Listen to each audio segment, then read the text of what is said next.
to the third grade play, The Book of Esther. I hope you enjoy it as much as I do.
The hour is late, the moon is high. Forgive us, dear King, we begin to sigh. Your banquet has been an enormous delight. You've kept us well fed on this warm winter night.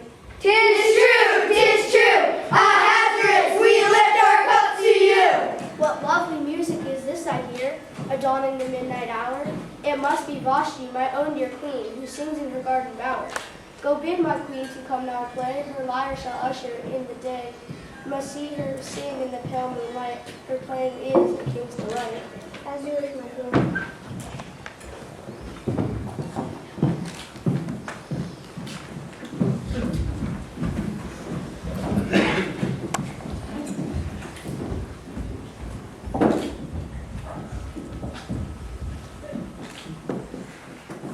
Slowly, silently now the moon walks the night in her silver shoon.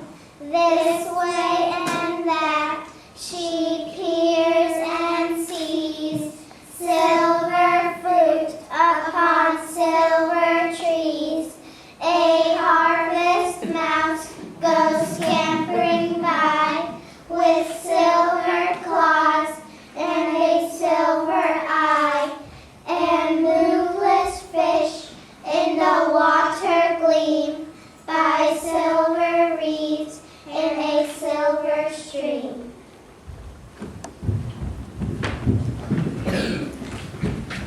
My queen, the king commands your presence. Come now with your lantern down. He wishes to show off your music and beauty, to amuse the guests gathered round. Why not set them in this most quiet hour when the world lays enthralled in the silver moon's power? I am weary and don't wish to leave here so late and do him no harm to wait till the king. I shall happily meet with him when the sun shines down on my garden again. At that time I shall gladly bring my lyre, and then we'll dance and sing.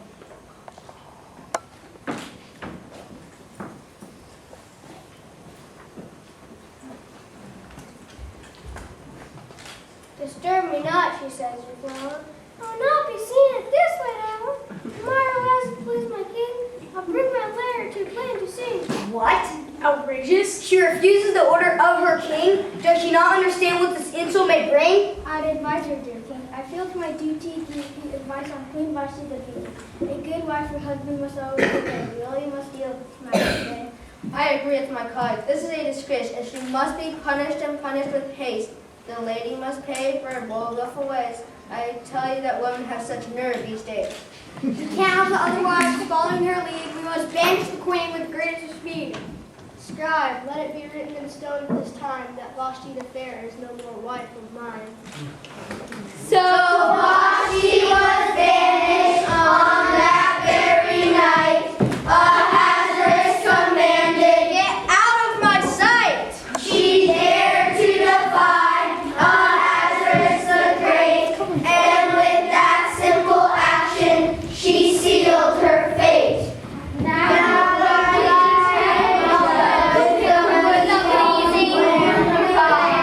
who was both kind and honest, no, never to lie. A descendant of Abraham who grew to the place, but had always upheld his forefathers' strong faith. He had a young niece, a poor orphan child, who was noble in spirit, hardworking and mild, and had learned from him all he could teach from his books. She was poised and clever, and had pleasing looks. And at her birth it was foretold to him by an old holy woman whose eyes had grown dim, that this girl would one day have the faith and the will to both lead her people and keep them from ill. My niece, Raja, is wise, gentle, and sweet. Her beauty is noticed by all those who meet. But I fear in order to please the great king, she must have a name with more of a Persian ring. Esther will do, as a means to conceal. Her and I must be partners in this secret deal. Oh, Uncle, I've missed you. What news do you bring? How's poor Queen Vashti and our handsome king? I must tell you I heard some strange news today. Is it true that the queen has been sent far away? Yes, my child, it is so. And the search has begun to find a new queen. I feel you are the one. Me? Last night I had the strangest dream. First I beheld a gentle stream. Then the stream grew in strength and grace, till the mighty river flowed in its place. My uncle, how can this odd dream mean that I'm to be Persia's queen? I know nothing of the courtly ways, and we are Hebrews. What will the king say? The God of our fathers, of whom you know well, will be with you there wheresoever you go. But for now, they'll speak nothing of your friends, faith, friends, or home. With the Lord on your side, you will not be alone. But I think we'd better give you your name. You'll be Esther, the lovely note for longing. Wait, pretend I'm not Jewish? I don't like that one bit. I love God and my people, and I'm proud of it. But Uncle, I'll trust you in this plan of yours, and I'll take a deep breath and walk through the king's doors. When Esther arrived at the high palace gates, her beauty turned heads. She did not have to wait, but was sent to a woman, a maid named Haggai, who would teach her the skills to make her courtly ways. Esther, to you I will gladly show customs strange and spices fair, and all the secrets that I know, scents and oils most rich and rare, and just how to act so befits a queen, so your grace and your beauty can best be seen. When to stand, when to sit, and to raise your hand like this, when you meet the great king to let him have a kiss. But the thing you must know, if you were to make your home in our palace, no one may draw near the king's throne unless called to do so by the king alone. If one were so bold as to go uninvited, then their earthly fate would be quickly decided. If he lowers his scepter, then you might safely come nigh, but a wave of his hand would mean that you would die. So Esther got used to the strange palace life, but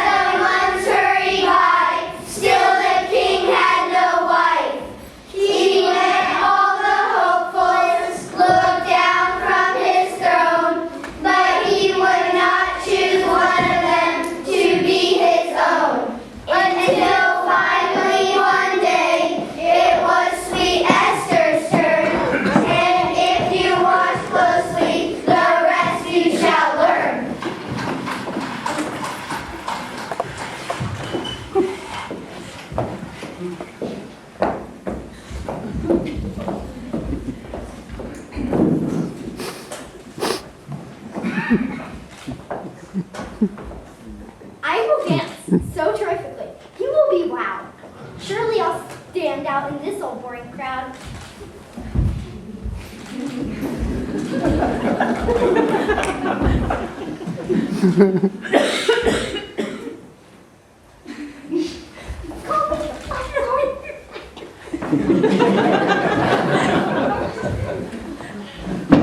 Oh, I wish I could go home. I've been here too long.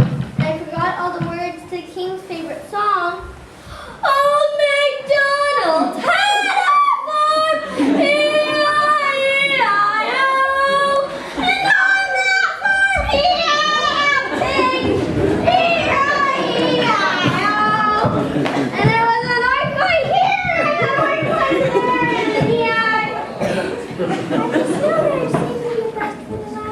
I can help the great king forget his son past.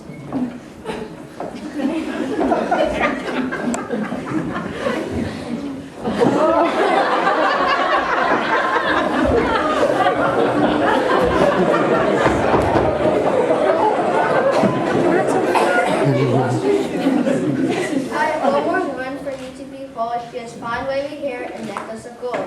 Try to be nice to her and have some fun. You can never tell, sire. She may be the one. All right, then, set her straight away. Thank goodness she is the last for today. Presenting the Lady Esther. Good day to you, King. What a pleasure to meet you. May I come a bit closer to properly greet you? Yes, please do come closer, dear lady so fair, and let me see what you have woven in your hair. Such delicate bloom, such beautiful eyes, your enchanting presence is such a surprise. Your warmth touches me like the sun's golden rays. Will you live with me here for the rest of my days? I can think of no place I'd rather be. And for the rest of our lives, let it be you and me.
banished away to some forsaken place to live out her life in regret and disgrace. Can't help but plague or punish that wrong. Ahasuerus will pay with his life for such wrong.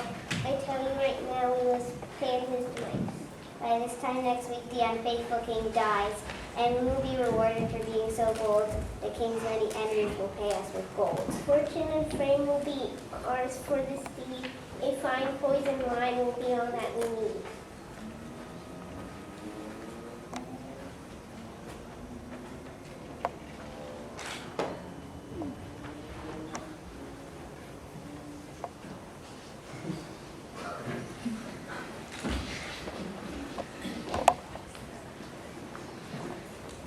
What is this I hear? Some cruel plot against the king? What earthly good can such treachery bring? I must go directly to Esther with this. What a shame to destroy the girl's wedding day thus.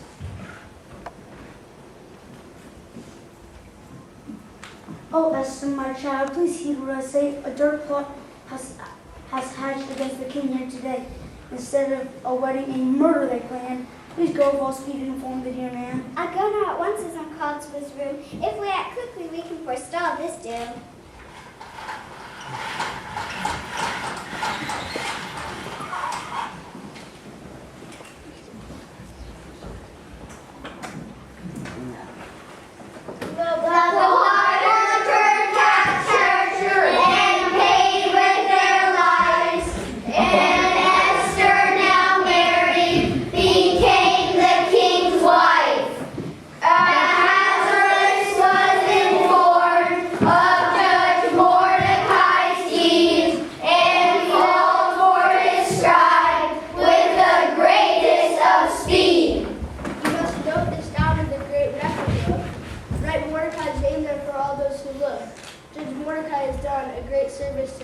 Judge Mordecai has done a great deed today. I've been thinking that I should create a position to shield me from those who are in opposition, a ministry to oversee all the land. I'll set all my might in his capable hands. Now who shall it be? Ahasuerus chose Haman, the cunning and keen. He was cold, he was proud, short-tempered and mean. I'll make sure nobody can touch our great king unless they are ready to bow to his reign.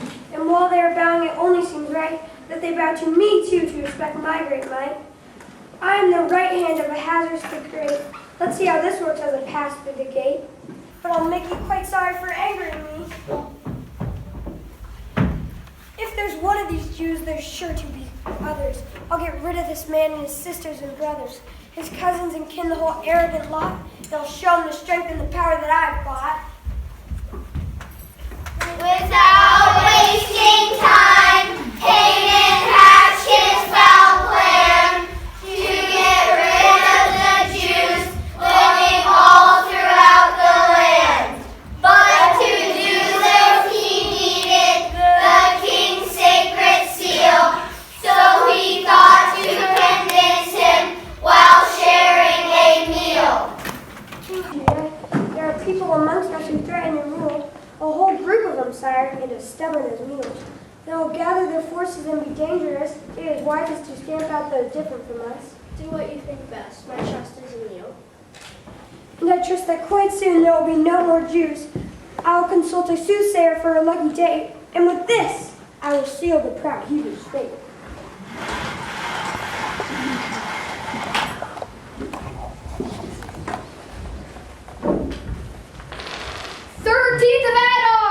'13th of Adar, what a lucky day. I will send out the orders to post right away. All the Jews will be killed and their property seized, and Judge Mordecai will hang them from those very trees.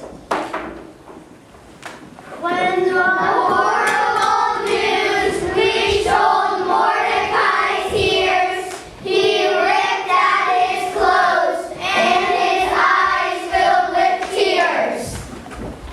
Oh, how can the king put his name to this pen? It surely was Haman who forced him to act. I must go to Esther and beg her to go to her husband, the king. The truth he must know. I'm sure that if she tells Ahasuerus that she is a Jew, he will see that this plan can't go through. Oh, Esther, my child, have you heard of the terrible news? Haman is planning to slay all the Jews.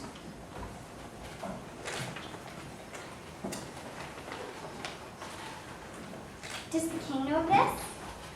As the queen, I must only appear on demand. I cannot go to my husband without his command. Oh, how can I know what's the right thing to do? Should I go now and tell the king that I'm a Jew? If I go and invite it into the king's room, it could easily bring me unto my own doom. I'll follow my heart. It will show me the way, and I'll pray and fast enough for 3 nights and 3 days. And when she was finished, she took a deep breath, ready to face the unknown, even death. Now it happened that Lazarus slept poorly that night, and ominous dreams made him wake up in a fright. So he called for his scribe and asked him to read, to help him the records from the book of deeds. On the 3rd day of Tarishi, the record books say, Judge Mordecai did a great deed today. He saved me from poison in my hour of need.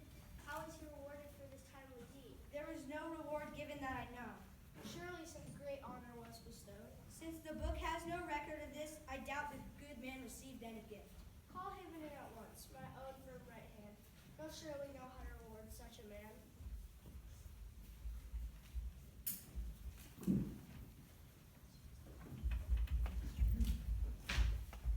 How should a man whose quick thinking and zeal, who saves the life of his king, best begin to feel that his great deed is honored?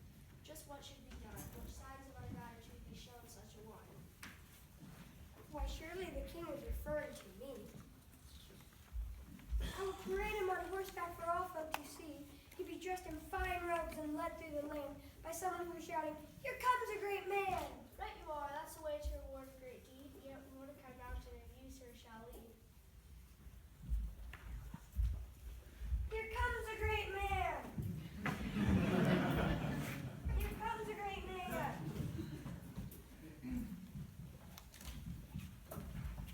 Why, it's he, my sweet wife. What do you desire? Ask whatever you like in my whole vast empire. If it pleases my husband, I'd like to invite you and him to dine in my chambers tonight, to speak on a matter that touches my heart. Why, of course that would please me. How soon can we start?